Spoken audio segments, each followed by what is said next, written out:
Let me drink some water. All right. There we go. Here we go. Yep. Is it time? I suppose it is. All right, G. Are you ready?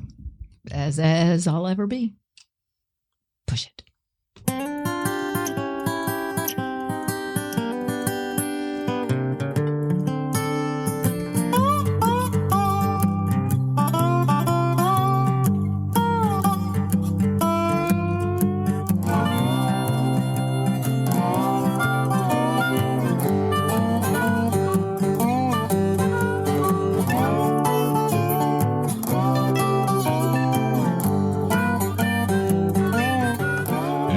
Greetings. This is the Long in the Boot podcast, the podcast coming to you from the heel of the boot of Southwest Louisiana. I am your host, G Long. Sitting across the way, as always, is Deb. Hi. Hi. How you doing? I'm doing well. Good. Glad to hear it. Oh, yeah.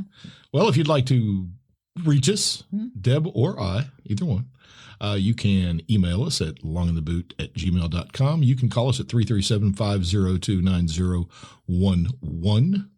And the website is longintheboot.com. There we go. Oh, okay. Yeah. Ooh, almost tripped you up. You were doing so well. I know. Well, you know. On a roll. All right. I was on a roll, but, you know, the heroin is kicking in Shut up. and I lost control. And you lost it. So what's been happening? And it's only the beginning. Oh, wow. That's such a broad question. Yeah. What's been happening? Well, where do we start? Yeah. Well, they all know. Well, you were out in the yard. I was. Spring is here. And you've been wounded? I've been wounded. Blood has been spilled. Yes. But that means I've christened the buckets of blood. Well, no, not buckets, but it's fairly ugly. Well, tiny buckets. Yeah. I leaned too far forward and should have not done that. Yeah. And there you go. Took a tumble. And we've been recovering from the flu. Yes, we had some missed the entire Mardi Gras break.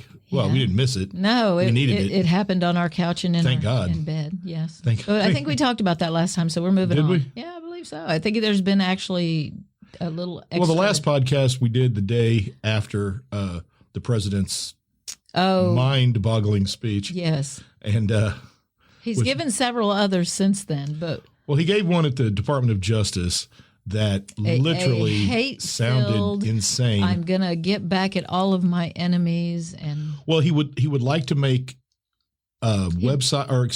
news sites and websites and publications that criticize him.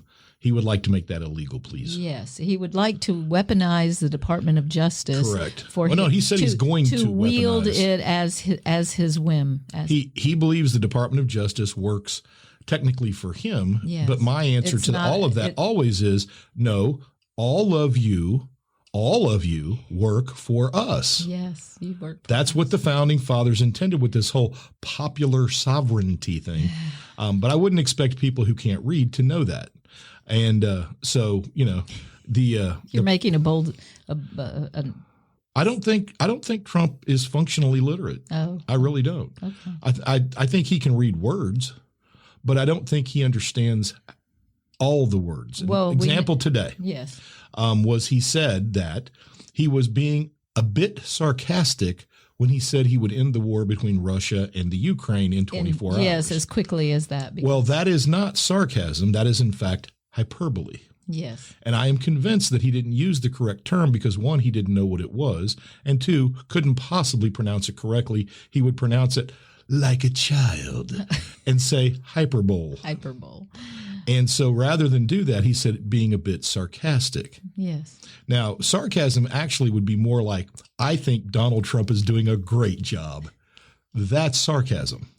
All right. So I just wanted to, clear the air. Clear that for your listeners or for yourself. We don't want to. We're not here to talk about Trump today. I was going to say I was letting you go, but now you finished that and we're moving. Past that. We're not going to talk about Trump today. Instead, we're going to talk about an asshole, Elon Musk. Wow, you just went straight for it. I did. Okay. And sorry, that's my opinion, and until somebody can prove otherwise to me, I'm going to stick by it. Okay.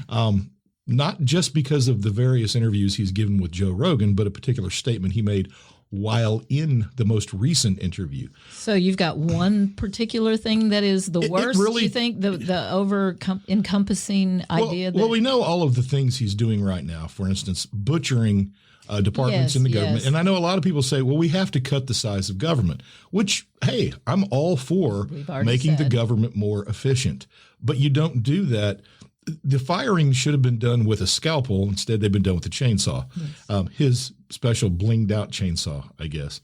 I'd be willing to bet he's never chainsawed anything in his life. No, I'll bet he's never even mown grass. I wouldn't think he's had to physically do any labor if he is not. Well, we know he didn't when he grew up because in South Africa, they had black people to do it. And during apartheid. Yes. And so, of course, he's never mown grass. He's never really had to do anything physical. Unless he chose to do it. Actually, that comes to something of the topic for the day. Before you just carry on about Mr. Elon and your dislike of him. Oh, no, it's a visceral hatred, actually. Okay. And before anybody says, well, you just don't like him because he's rich. No, I don't care. I don't care if people get rich, but I do care when they're attacking my government and they weren't even born in this country and they don't understand the actual history. And I guarantee you he doesn't know the history of the United States. Not a chance. I'm sure he has selective ideas. Well, his own. Yes. His own addled, ketamine-fueled ideas. Yes, we've read about that too. The interview. That's my point, though. It's all out there. All of these things that you're naming and itemizing are things that are already out there, and everybody knows them, and they still allowing. I think a statement he made during the interview is the issue that I have, which is the statement he made about empathy. Okay. Because I think empathy is important. And you were going to play the actual audio, but I watched the audio or the video with the audio. They're both so stoned. Okay. That it just sounded stupid. It just sounded like stoners. Yeah, talking. It really did. Okay. But basically, what he said was he was bitching about Democrats, and he said that somehow or another they have learned how to weaponize empathy, but he described empathy as the greatest weakness of Western civilization, and also said that it's a bug in Western civilization. Now, since he's a tech guy, we know what a bug would do to a system. So what he is saying basically is that empathy is bad for Western civilization, and it runs through all of our society. He says Democrats have learned to weaponize empathy. All right. And hearing that, and Joe Rogan not doubling down and trying to get to the root of that, because that's the problem with their interviews. And in fact, that's one of my complaints about Rogan's interview style is he never digs in. When somebody makes an outlandish statement, Rogan just lets it go. Yeah. He says he does that because he lets it speak for itself. Yeah, no judgment. Just let them say what they're going to say, and you take it as you will. Well, but if somebody tells me empathy's a bug, it's bad for civilization, I want them to. I would say, give me some examples. Yeah, show me the problems. And I also believe that Elon Musk is a liar. And the reason I believe that is because it's been proven pretty much that many of the things that he said he's saved, all the dollars and all these things, have been proven to be not true. The idea of Social Security people in their 150 years old getting a check, that's nonsense. It's not true. And even the current guy running, Ludnick, who's running Social Security, said, no, it's not true. But yet once it's out in the airwaves, it's out. And that's what people get in their head, and that's what they believe. And you're not going to change it. And Elon this week said that it wasn't Hitler that killed all those people during World War II. It was public employees of the Nazi Party. The minions. The minions. Hitler didn't do it. So hence we need to cut the minions out of the government. But we established at the Nuremberg trials after World War II that saying, hey, I was just following orders doesn't fly. Isn't going to be okay. It's not okay. Well, there is a precedent set, but all things seem to be disregarded. Well, first of all, let's just talk about Elon's background just for a minute. Are you going to really do that? Or are we going to just for a moment? Okay. I just want to say. I actually have some histury about empathy. I do and too. the positive side of empathy. Well, good, because empathy is positive. I'd like to counter the asshole. Yes. Stuff some toilet paper up in there. I get some rebuttal. He was raised in South Africa. Rebuttal. Thank you. I was like, you were going to let that go? I tried. Oh, my God. You are no fun. Anyway, he was raised during apartheid in South Africa. You've said that. And you have to understand that because of that upbringing until he was 17. His perception of life is skewed. His perception of life is the idea that there are people who are better than other people. And in South Africa, it was white people were better than black people. Economically and also in every possible way. Black people didn't have any rights under apartheid. He did leave South Africa when he was 17, though, because, get this, he would have been drafted into the military. And gosh darn it, he just didn't like that. He didn't have bone spurs like some people who couldn't go to Vietnam because of bone spurs, and yet managed to play several sports while he was in college. But anyway, so he has a skewed view of people. Okay. And I find that to be kind of disgusting, especially when he's in charge of destroying people's lives. I know they call it Doge. I know, but if you have no empathy, okay. So here, let's do that real quick. Well, let me do this. Let me just say what empathy is. I was going to do it. Well, but I have it. Psychologically, right? Sympathy. I'm talking about the difference between the two, because you always say, "Oh, I sympathize with you," but sympathy creates separation. First, let's talk about empathy. Okay.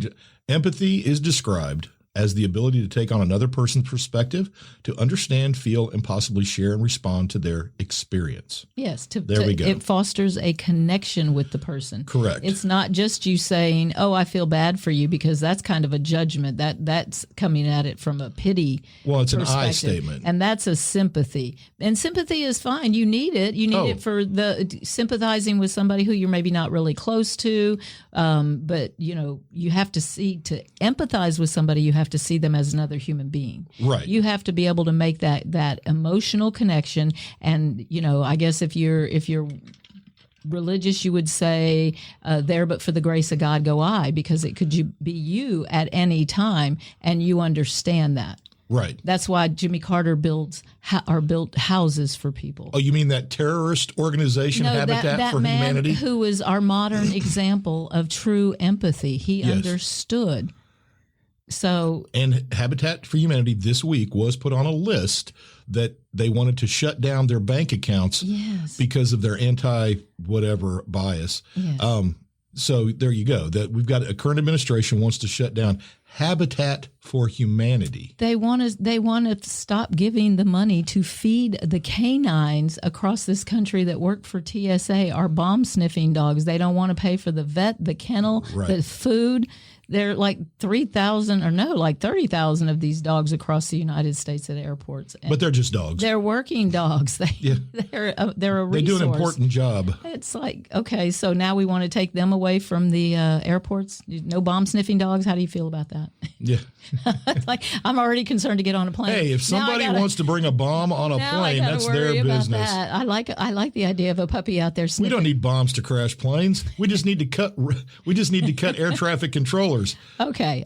So establish then that empathy really is the connection of one human being to another, that you really can see things and feel things from their perspective, even if you haven't had that experience yourself, but because you're a human being and you have feelings. Yes. and you balance those with thoughts and ideas, ideally. Yes. That would be the way to do it. Am I my brother's keeper? Well, I don't know. Times they are changing, Mr. Long. Well, they are. So do you want to hear about positive empathy examples from past and history, or do you want to continue on about your non-empathy having asshole? Because I can understand an ass not having any empathy at all.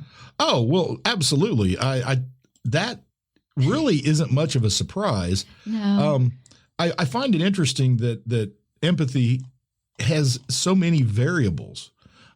There's many different kinds of empathy. Well, there's empathy marketing right now. That's when companies try to, like Apple. Apple is a big company that advertises to us based on empathy marketing. Right. Because they understand that they're there filming the times of your life. There's grandma in the last video you have of her last Christmas, and Apple brought that to you. So empathy marketing is very effective. That, it works. It tugs at your heartstrings. It does tug at your heartstrings. So the companies that do that are often, pretty good at selling things to us. So there's that, but really the best time for empathy to be working is in society. Yes. Not just cognitive empathy, not just like feeling and thinking or saying, but actually doing.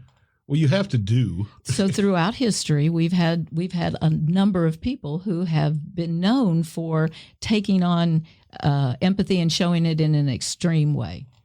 Example, like actually walking in somebody else's shoes. Which is what those kind of people need to do. Well, yeah. All right. So here, first one I got, St. Francis of Assisi. All right. Right. Learning from beggars. He in 1206 was Giovanni Bernardone, and he was a 23-year-old son of a wealthy merchant. He went on a pilgrimage to St. Peter's. And at the time he goes in the church and notices how beautiful it is and how lavish it is. And then right outside is the poverty of the beggars sitting all outside the church begging. Right. So he gets one of the beggars to wear his clothes or to give him his clothes. And then he goes out and spends his day as a beggar. Right. And consequently, right, started his own religious order of brothers who would work for the poor. So if you're with St. Francis of Assisi, you give up all worldly things and you live as the people you serve. Yes. So he took empathy and experienced it. And connected with those beggars when he saw them in the midst of all of that. And of course, he is also a very God-driven individual. Yes. So he's obviously associating the ideas of Christianity with empathy. With empathy. So you would think that people would embrace empathy. That was always what I got out of it going to Catholic school. I thought I learned that. Okay. So excuse me. We have a woman named Beatrice Webb, and Beatrice Webb was wealthy. She was in early 20th century. She was a peer of Jack London and George Orwell, who also were social reformers and pretty much did the same kind of thing, right? Lived the life of the people they were trying to help. Right. So Beatrice's family was very well off. Her parents were politicians and businessmen, and she decided to do some research in 1887 and went undercover in the urban areas, right? Left her life. She wrote about her adventure, a book called Pages from a Work Girl's Diary, and it caused a huge uproar because here she is, a wealthy woman living amongst the poor. Scandalous, right? To have firsthand experience in a life of destitution, but yet she wrote about it and became popular, and through her own empathy immersion, she said she was inspired to campaign for improved factory conditions, cooperative and trade union movements, especially she founded the London School of Economics based on her experiences. Okay, economics. Living among the poor, because she understood the political side of it as well, right? It wasn't just living with you had to help them. Yeah, you can't just talk about it or see it. You can't just talk about it. You can't just see it and say, oh, that's damn, sucks to be them. Well, yeah. That's just sympathy. Yeah, pity. Yeah, that's just pity. Oh, better them than me. Okay. And we've all been guilty of that. I mean, of course. Absolutely. We're human. We're human. Yeah, and I think part of it is hardship. I that's my issue with Elon Musk. Yeah, the reason he never developed empathy is because he's never known hardship. Well, I don't know that Donald Trump has either, other than his 6 bankruptcies, maybe. Maybe I don't know. so. He wields the courts. And is that one of the mechanisms to develop empathy? Is to have lost, to have struggled, and not lost a family member, but I'm talking real true hardship. Yeah, where you can't pay your bills, where you don't know how you're going to have a dinner on the table. Well, taking someone who thinks that tomorrow they'll be able to make their rent payment and firing them, even though you don't really know what they do. But we just have to cut. It's just important to cut. So yeah, cut. It's the head without any heart. And remember, the whole purpose of this, supposedly, of Elon Musk's Doge, is to shrink government. But they're just expanding it in a different direction. Exactly. So that's what I see anyway. If we're looking at this, individual tree by tree, or we're looking at the whole forest, either way, you've got a lot of things building up. Well, for example, if Walmart suddenly said, hey, we need to cut 10% of our workforce, they wouldn't just go into stores and go, you're fired, you're fired, you're fired. No, they would sit down, They would take out books. They would try to figure out which people can we do without. Yeah, in which area? In where which do we areas? Have the most profit? And not do it to our customers. They would take time, and that's a large corporation. Yeah. The federal government is the largest employer in the United States.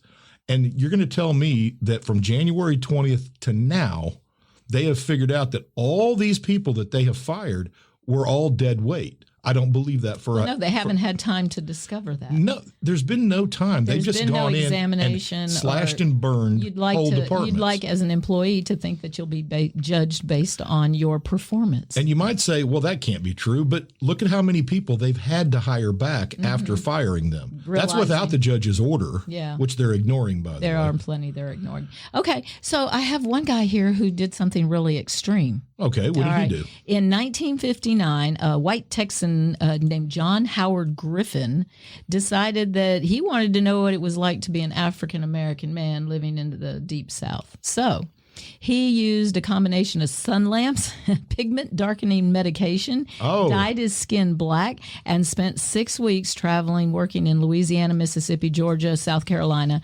And apparently nobody ever questioned it, but he found it to be eye-opening. He said, being a shoeshine boy in New Orleans, people just looked past you. They didn't speak to you. They just sat down and just never even saw you as an entity. As a human being? Yeah, and then just threw the money down on you. And so he said the indignities of having to walk miles to find a bathroom, to get a toilet. Right. Because you couldn't just go to any toilet. Oh, right? God, no. And are you kidding? It's difficult to find a bathroom out in public today, so I can imagine. He said the verbal abuse, threats of physical abuse was just, constant.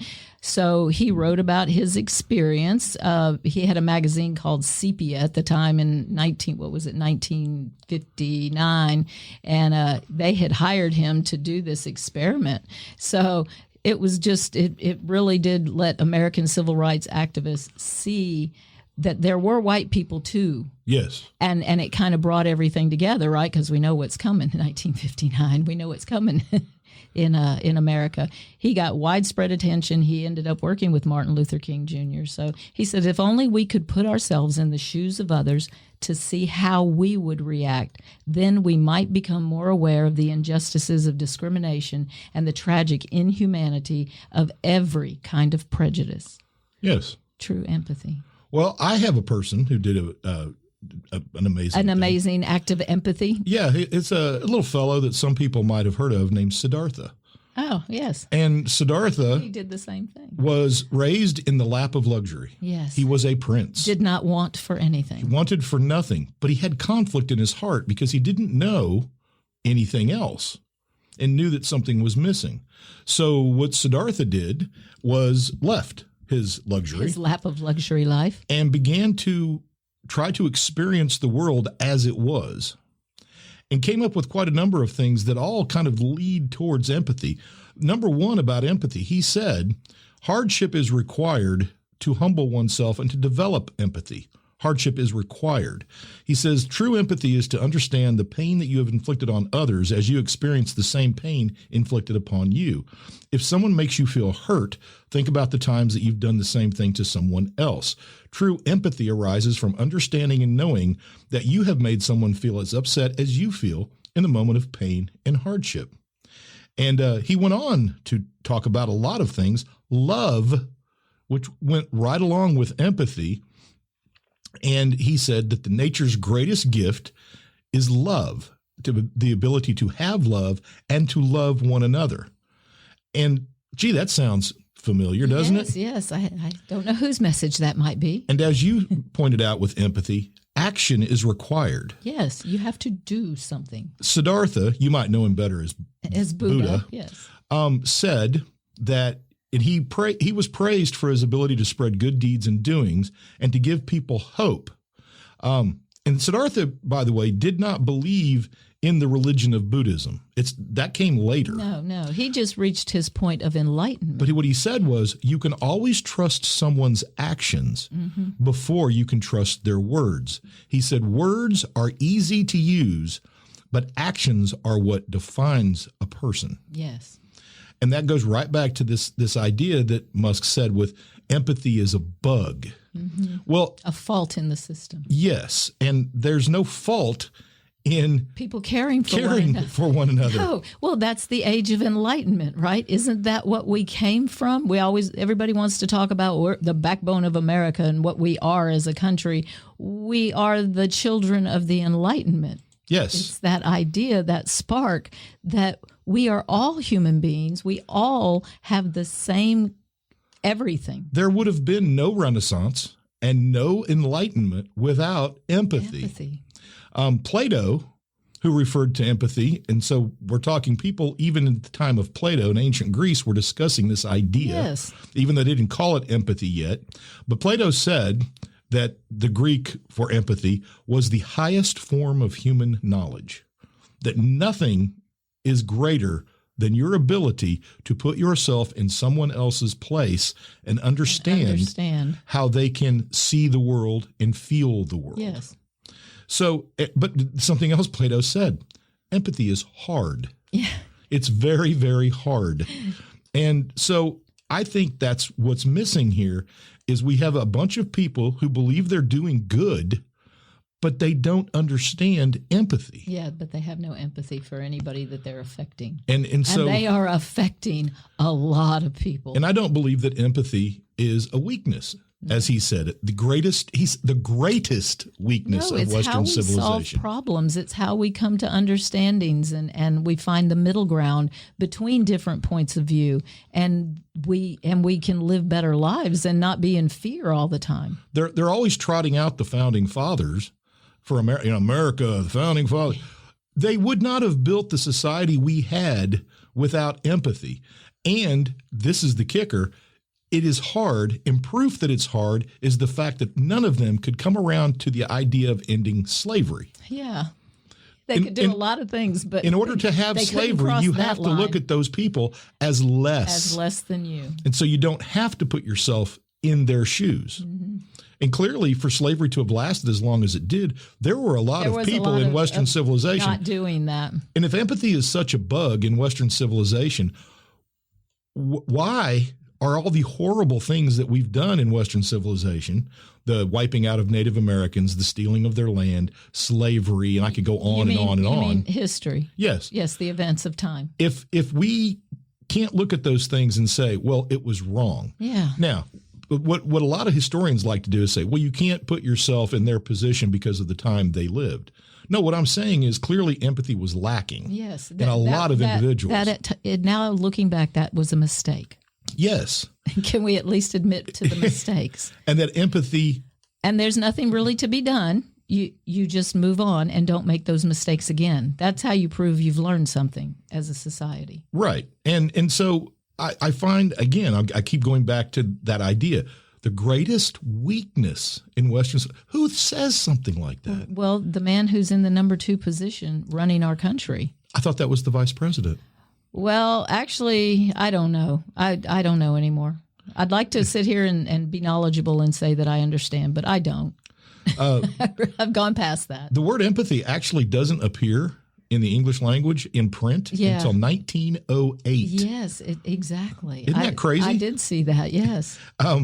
It was a German, of all people. Yes. It was the Germans. It was the German. Who came around to this. Guy? I had him. I just didn't want to talk about him. Oh, shoot. Where is it? Gunther Wallraff. He spent 2 years as an immigrant worker, spent 2 years undercover as a Turkish immigrant worker.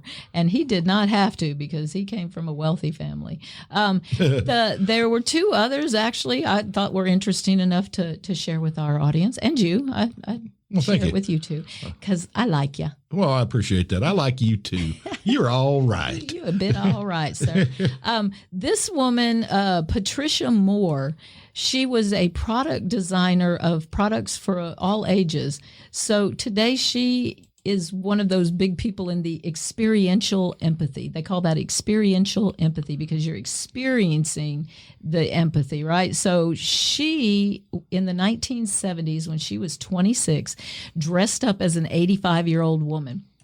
She put on makeup, wore glasses that were foggy, had the lenses kind of fogged over so she couldn't see well. Yes. She wrapped her limbs, her hands with splints, and her legs with bandages so she could have arthritis, and wore 2 shoes that were different so that she was hobbled when she walked. And then she went into the world. For 3 years, she visited North American cities and just tried to live, open doors to stores and such, and go up and down those stairs and get on buses. And sure. In the events of all of that, she came up with many designs for products that people who have arthritis and elderly people can use.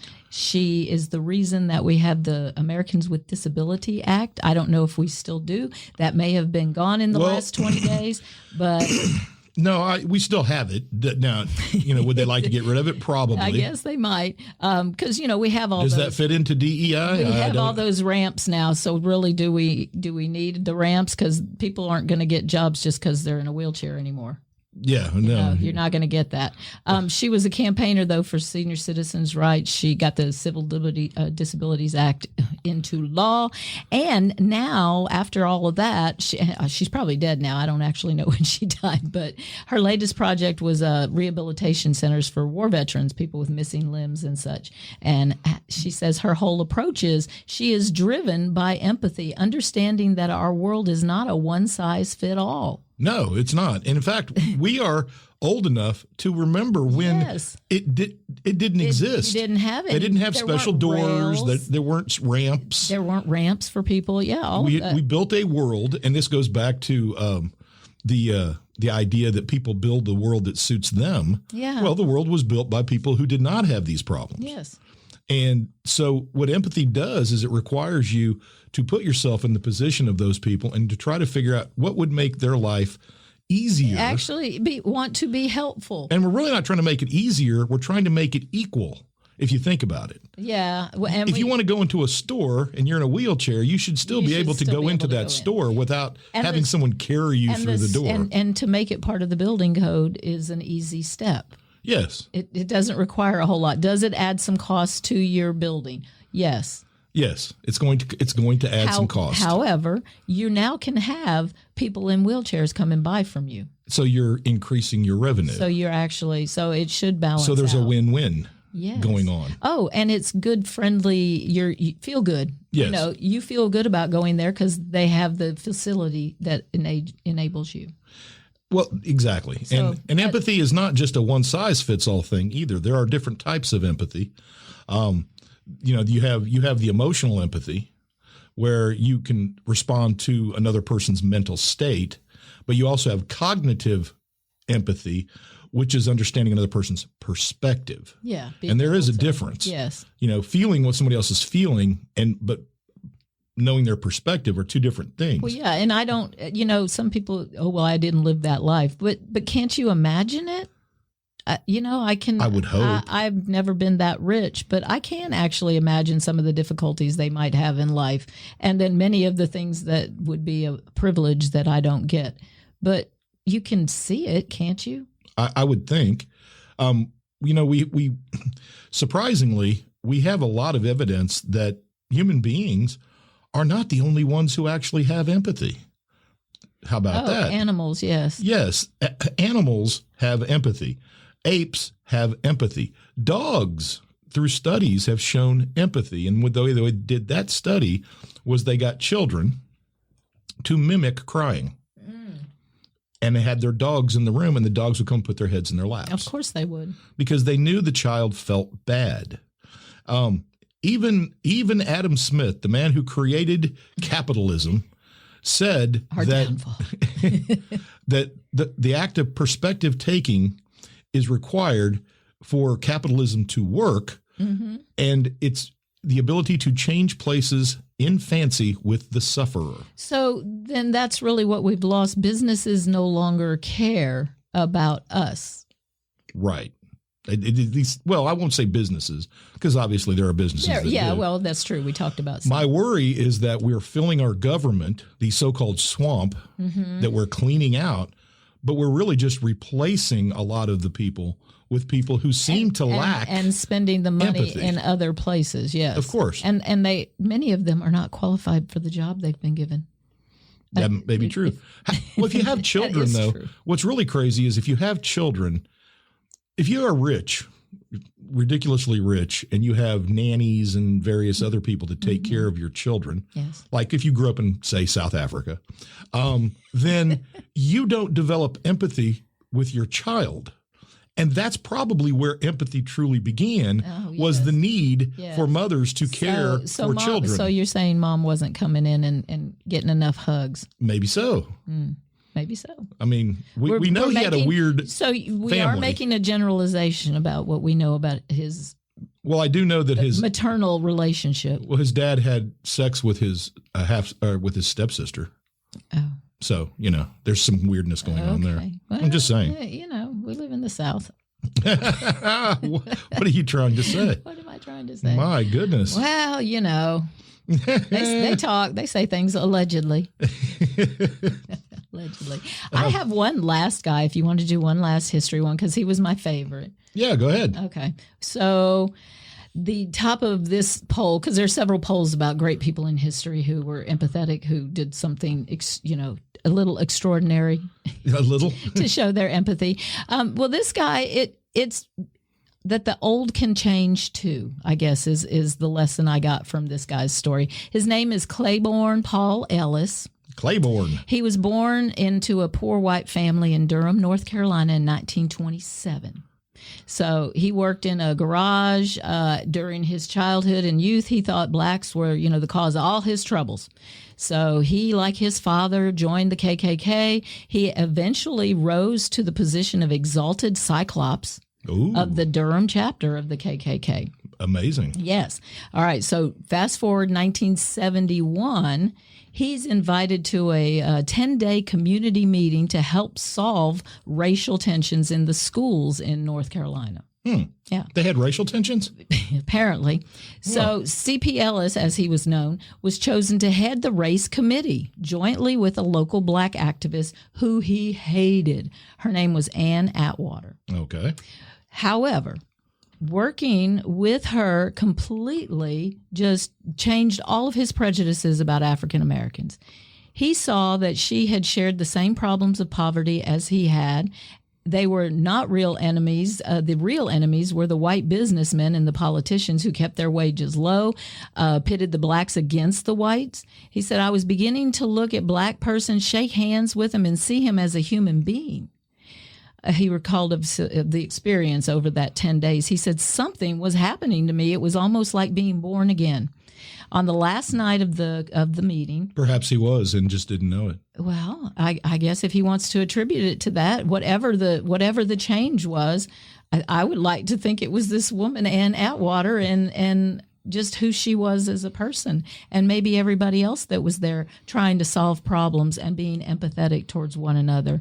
On that final night, he stood at that microphone in front of 1,000 people. He tore up his Klan membership card. He later became a famed civil rights campaigner, labor organizer for unions. A communist, you mean? He organized a labor union for their 70% black membership union, and he and Ann remained friends for the rest of their lives. How about that? So you're never too old to learn something and to change and become empathetic. So maybe through experience, perhaps Elon needs to go live amongst the people. Right. Just step out of the Tesla. Yeah. Get yourself out into the real world. And go and stay for a month with somebody you just laid off. Yeah. See what their life was actually like. See what they have to deal with now. Empathy shows up in all kinds of places. When we had recently, not too long ago, when we had cancel culture was just rampant. Yes, when we were in the extreme. I would say those people who wanted everybody canceled, no matter what, no empathy, had no empathy either. And I remember we talked about the gentleman at LSU that they took his name off the library. Yes, I can't remember his name now. But the same kind of thing. The dean eventually through letters, changed his mind. He came around. Yes. And he had put himself in the feet of, or in the shoes of other people, and came around and worked tirelessly with a black man to try to get rid of a lot of the racial rules that LSU had in an effort to make equity and inclusion part of the being able to see that no, not everybody has the same opportunities based on how they grow up. So it's not terrible to be empathetic of and understanding of somebody else's position. And my problem right now is what I see is a group of people led by Elon Musk, amongst others, who cruelty seems to be the point.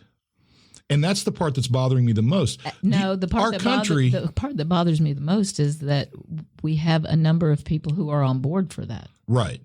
And I don't know when our country turned from always standing up for the little guy, because this is something in World War II, there was no question we were on the side of right. Yes. No question whatsoever.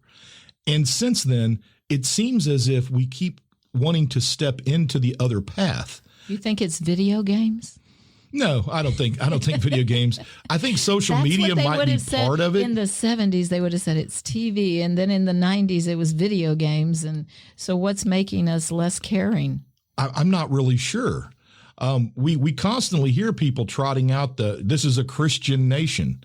Well, then your view of Christianity, at least to me, seems skewed. Yes. I think you're missing the emotional part of it. And I heard a preacher, and this is a good example, who was talking about he was collecting money. He was trying to get money. He's already vastly wealthy, but he said he was making a point that because somebody sent me a letter and said that Jesus said, "Blessed are the poor" in the Sermon on the Mount, and he goes, he didn't say that. He said, "Blessed are the poor in spirit," as if that's an excuse for wealth. But the problem is there's another book very close to that Sermon on the Mount, and it's got the Sermon on the Plains. And in it, Jesus flat out says, "Blessed are the poor." And then he goes on to talk about the eye of the needle, and it will be more difficult for a rich man to get in heaven. Okay, so you can't just take one line and say, well, that excuses all of this bad behavior. I don't believe that. No, you have to take it as a whole. And I don't believe that our country should be focused on cruelty. And what I see right now is a group of people who are capitalizing on people's anger and people's hatred to build this political movement that certainly is adjacent to the early fascist movement in many countries, because one of the things that's required in a fascist nationalistic state is that we not think about the feelings of others, that we not consider their position, and that can lead to something like we saw in the Oval Office with Zelensky. Whether you're for Ukraine or not, you cannot deny it was very unprofessional that Russia started that war. It was very unprofessional. When you drop bombs on people and kill people, you are the person who started that war. You did that. And we still do it. We still allow these horrible things to happen. And make justifications. All of which require us to set empathy aside. Yes, and not see them as human beings. And that bothers me because, as Plato said, empathy is the highest form of human knowledge. Well, the Star Trek future where we're all better, we're all better people. Well, I personally try to be a better person every day. I don't think we're going to reach that. And I don't think that I came to this like overnight. No. When I was young, I lacked empathy in many cases. But over time, experience should make you more empathetic, not less. Yes. And what I see is a bunch of old people who don't seem to have any empathy. So it begs the question, why? So like the story of the classroom at the high school that you posted where the kids walked out in support of the teacher who had the poster on her wall, "All are welcome." It's a poster with several little arms. Yes, that's all you see. And they all have hearts on them, and they're all different colors. And it says, "Everyone is welcome here." Yeah. That's all the sign says. Nothing else. It doesn't have a point of view. No. It just says, "All are welcome here." It was in Idaho, and they told the teacher that under the law, she had to remove the poster from her classroom because posters had to be neutral. Yes. And I am still trying to content neutral. And hang on. Let me finish the policy. Okay, so it's policy number 401.20. The policy says that banners which in is the new, classroom by the way, must be content neutral and conducive to a positive learning environment. Okay. Explain to me how that sign is not a positive. First of all, how is it not neutral? And positive. I mean, it's not promoting a side unless the politicians are saying, if you welcome everyone, you're a leftist. Well, that then means that it's okay to keep some people out. Yes, so we can segregate again. Exactly. Yes, that's what I see too. It's not neutral if you're saying that not all are welcome. Exactly. You know, and the idea that it's also a positive. How is it not positive? It's absolutely everyone's welcome positive. here. Everybody that comes in here, child, you will learn. Everyone's welcome here, except you, Susie. Get out. I don't like the way your hair's been done. So, but my point was in your story, because I posted one. It was still Idaho, but it was a middle school. But yours was a high school, and the high schoolers walked. The students in protest together walked out, protesting the removal of that sign. Yes, not the removal of the teacher. She wasn't fired, but if she left the poster up, she would have been fired. She was forced to remove the poster. Yes. So, what does that tell you about this idea of a welcome environment for students? Yeah, that's not very welcome. And so I was so pleased to see that those students said, wait a minute. So there is my hope. Okay. My hope. Because I always have to come to some hope. We can't leave our youth. We can't leave our audience with no hope. The youth. That they recognize, no, that's not right. Well, think about all the hatred that's thrown at the youth by social media? No, by politicians today. Yes. They're dumber than ever. We have to shut down the Department of Education because kids are dumber than ever. Or kids this and kids that. And I say no. Well, first, the students that I have today, yeah, I find them to be actually more empathetic towards their fellow students. Yes, I think so too. I think they're smarter than we ever give them credit for, and probably have always been the case. Probably so. And I don't see... Well, because they still see things in a naive sort of way that you forget as an adult. Right. Because, well, life wears you down. And you see these kids sometimes struggling with horrible loss. Yes, all sorts of horrible things. Situations at home. God knows. And some of them have a poetic spirit. And Lord knows those kids who live in the poetic world, they struggle with some of this stuff. Well, and I think the kids that shut down, that actually don't participate and make in high school is just a horrible experience for them. A vehicle to get a horrible place. Yeah, another place. I think it's because they haven't been shown empathy.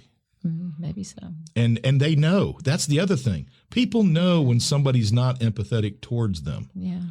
And I think that again, cruelty should not be the point of anything in governance. Certainly not.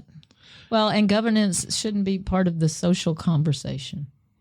Well, it has to be. You can't take. But they can't do everything. They don't need to comment on everything. Well, it's this culture war. I heard somebody.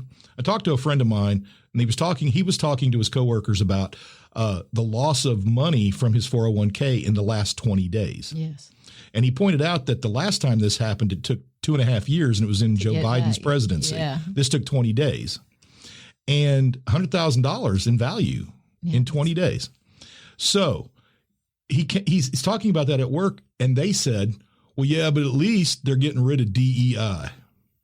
That's the most important part. Well, we're not going to be inclusive. How does that hurt you? Equality.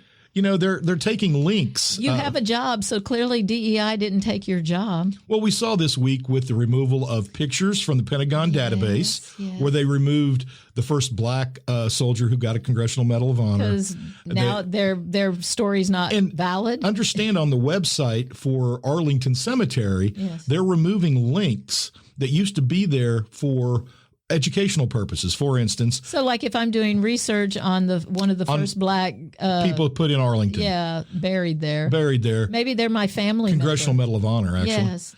And you can't find that now. Now it's just not there. They're wiped away. They're wiped away. Those links. All right, George Orwell. And this is in an effort to get rid of DEI, as they put it. They blamed an airplane crash on DEI. Look, they weren't hiring. They weren't just going out and saying, hey, you, since you're black, we need you to be an air traffic controller. Wait, you're black in a wheelchair and a woman. Oh, yes. We want to hire you. Now can DEI go too far? I am absolutely sure it has and can. That's been the point. That's why the Democrats lost, because they went too damn far. They went too far. They planted their flag on the trans hill. They went all heart and no head. Republicans were all head and no heart. So, and here we are in the middle. In the middle. This is not inclusive. This is what the other teacher's sign said. In this classroom, everyone is welcome, important, accepted, respected, encouraged, valued, and equal. It's a lot of sign. That is a lot of sign, but that means that was not conducive to a positive learning environment. Absolutely not. Those are all negative adjectives. Because there are people who should not be welcome. And they shouldn't be encouraged, and they shouldn't be... What? It's ludicrous. We're going the opposite direction. This is what happens every time. I'm so sick of the culture war between the two parties, which I have always believed that this is what they're doing to keep us from paying attention to all of the really bad crap they do. Yeah, this isn't big. Because, again, I go back to, if they really, truly want to cut the budget. Yes, you got to start. You got to start by corporate subsidies. Yes. Corporations that are making profits in the billions of dollars should not be getting tax dollars in any form whatsoever. Do a flat tax for businesses. But cutting research into cancer at Johns Hopkins, how is that helping anyone? Yeah. You know, I mean, that's insane. Yeah, it's all the wrong stuff. But it shows, here we are. It shows the lack of empathy. It shows that they're going to cut the things that But back to those workers who are glad that they're attacking DEI. What was it that hurt them with DEI? They're working in a job making good money. Mm-hmm. They have a good life. So what was it about DEI that upset them so bad? The idea that maybe we would include or have equity in hiring? Is that what they were upset about? They I guess. I don't know. They're taking our jobs. They took our jobs. Oh, South Park. Hurry up. And yeah, no doubt. We need a new South Park. It's time. It is time, and it's going to happen soon. But again, I just don't, and I'm going to just say it, I don't think that cruelty in governance should be the point. No. And that's what I keep hearing over and over and over. And hate and anger. Anger. And, disregard for humans. Yes. People we all be. Pointing out like somebody who was damaged by an immigrant, who was murdered by an immigrant. We can all get on board with, oh, that's ridiculous. That should have never happened. Yes. There's no problem with that. But to use that to malign all other immigrants is needlessly cruel. And to take they have to do something, right? Something like that happens, so we want something done as a society. But then what they do is far too extreme and not logical. Well, he said most of the immigrants are criminals. He said that. He said most of the people who cross the border illegally are criminals. Well, by definition, because they cross the border illegally, they're criminals. Yes, they've already done that. But that's a lie done with a malicious intent. Okay. Which is to paint a whole group of people who are simply trying to, achieve a better life, which is what we want, I thought. No, I think what we want now is for them to stay where they are and not come try to achieve a better life here. Yes, because we need our own people to do those menial jobs. It may now be better where they were. It probably will be. Yes, our unemployed government workers are going to go. RFK said that there needed to be like summer camps where they could go and work, especially the ones who need to get off of antidepressants and certain drugs. He would know about drugs. They can go work at these camps, and it's like a wonderful repose. You know, they're going to go and garden. He didn't use the word farm, but I would think it's more farming than gardening. But that's just me, my cynical, sarcastic view. Well, and part of it is also one of the people behind all of this is a person very few people even know about, which is Russell Vought. Yes, we've talked about Mr. Vought. And Vought, who professes to be a born-again Christian, has zero empathy. I don't know how that works. Oh, yes. Exactly. No, his words, absolutely. This is what he said about federal employees. You said this last time, I think. I'm going to say it again. We want the bureaucrats to be traumatically affected. When they wake up in the morning, we want them to not want to go to work because they are increasingly viewed as the villains. We want their funding to be shut down. We want to put them in trauma. Yes. Not only his actions, but his words. So he's just straight up telling. And he's doing it. They're very bold about that. I'm seeing. I think that really tells you all you need to know. And he is in charge of the office of the OMB in government. And so. Yeah, he's a big deal. He is a big deal. He's also one of the main authors of Project 2025. Yes. And, all right. We can't go there. Well, we could go there, but then it'd be a 5-hour podcast. Yeah, no, we're going to wrap up our empathy show. Because we can have empathy for others who are confused at this point in our history. Sure. Because I am definitely empathetic about that. Because I understand people are just trying to make a living. Yeah, I guess that's the case. Everybody's trying to get by. We all want to get by. And, Maya Angelou said we all have empathy. We just don't all have enough courage to show it. So you got to be courageous to show you're empathetic. Yeah, I guess. Right. So then he's not courageous? Well, no, I think they're hiding behind their shield of money. Yes, shield of money. Well, it's one of the best shields. It's a pretty good shield until it's not, because there are more of us than there are of them. Well, yes, exactly. And I truly believe 1% holds 40% of the wealth, but we're more than the 40%. I mean, there are more of us. If anything, just use history as the way to deal with this. It can be dealt with in the French manner. But the problem with that is, of course, many people become shorter. It becomes ugly. And no empathy. No empathy. No, the empathy went away. The empathy is gone. In fact, if you look at the radicalization of the French Revolution. Oh, my God. Elon was right. It is a bug. It's just in the poor people. There you go. Oh, my God. Yeah, once you reach a certain level. You no longer have You no longer are required to have empathy. Yeah, so it's only us poors. It's those poors. God damn it. Well, honestly, we could do a whole episode on just the French Revolution. Elon was right. Stoned Elon. Is there any other kind? I think he's damaged his brain, actually. I think he probably has, too. I think we're trying to avoid the discussion of the cognitive decline of a 79-year-old president and the cognitive decline of a billionaire. Yeah, when did it become addict. Required to be a papa to be president? I mean, honestly. I don't know. I'm telling you, we're being guided by a whim. It's whatever whim he comes up with. Oh, God, but think about people who are like 80 years old and some of their whims. I know. Even my mom, she had whims that were crazy. Yes. I read them sometimes on Facebook posts. I loved her dearly. And sometimes those whims would be like, no, I'm not sending you that. That's not going to happen. Linda, you don't need that. You don't need that. You're not getting a bike. No, you don't need a recumbent bike. You won't even leave your room. That one was funny. It was a whim. It was a whim. It was a whim. A delightful whim, but whim nonetheless. Yes, sweet. I miss you, Mom. Gulf of America, Linda. Gulf of America. She would love that. I think she would love it. She would. She really would. And I know a lot of people would think it's great. They're like, yes. I'm like, really, the Gulf doesn't belong to anybody after you go out 12 miles. And shut up. It's not important. It's the Gulf. It's a distraction. Oh, of course it is. He was flying over and he said that shit and somebody did it.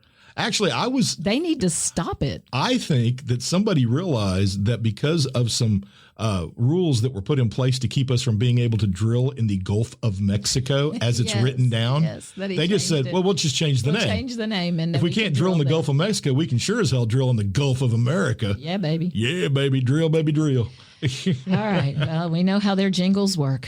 Yeah. And the Democrats don't have a good jingle. They need a good jingle. They do. Everybody needs a good jingle. Well, Advertisers have taught us that. They need a leader. Well, no, actually, we need a new leader. I don't give a shit about the Democrats or the Republicans. We need something else.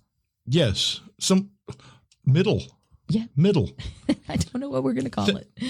It's amazing to me that some of the Democrats that have been president, looking at them now, they could easily be middle of the road. And they were, called leftists back then. Let's call them the Buddha Party. We're the Buddha Party. We can see both sides. Plato. There you go. The Plato Party. The highest form of human knowledge. Empathy. Empathy. Everybody's sitting around playing Play-Doh at the Plato Party. It's spelled differently. I suppose you say hyperbole. Actually, I do. If I'm being snarky, I do. That's how I get him to know how to spell it. Or if I'm making fun of Donald Trump. Yeah, and that is how I spell it. Like spaghetti. Yes, and Wednesday. Yes.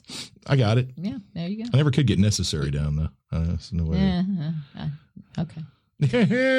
Grammar struggles. They are real for people who care. On a good note, yes. we Deb and I celebrated our 38th wedding anniversary on March 13th. On Friday. Yeah, next year it'll be Friday the 13th. Ooh, how exciting. I know, it's back to that. Because we got married on a Friday the 13th. Yes, back to that. Because we don't care. That's right. That's why. We tempted fate. Yes.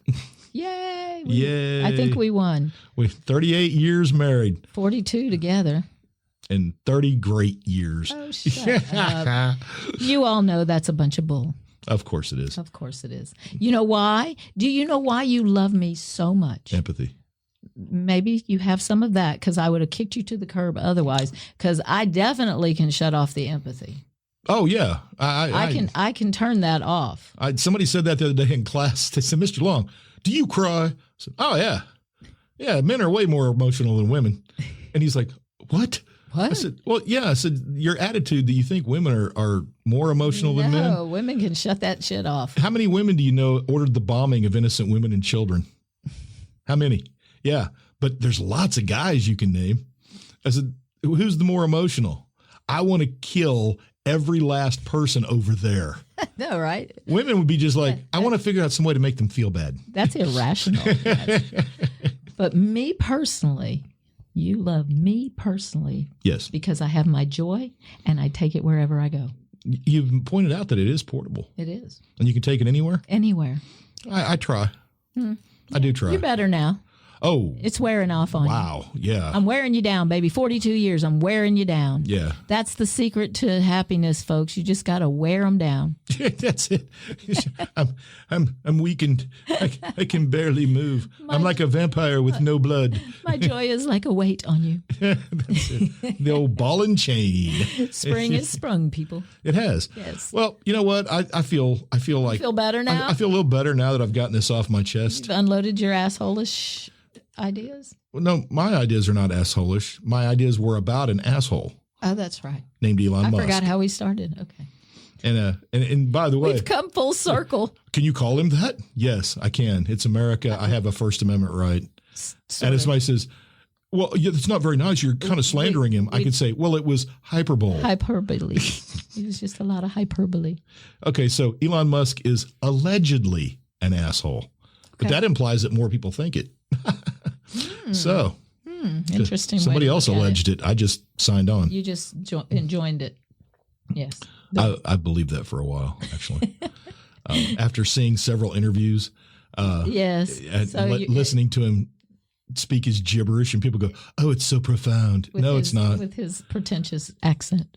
Oh, God. He sounds so well. All right. Yeah, I know. We're getting out. Stop it. Tech bro. You should have cut this off. Yeah, I guess I should have cut it off. All right. Well, I apologize to all of our listeners for rambling on when Deb usually ends the show with saying, your joy is portable. You can take it with you. See you in 2 weeks. What a crazy world.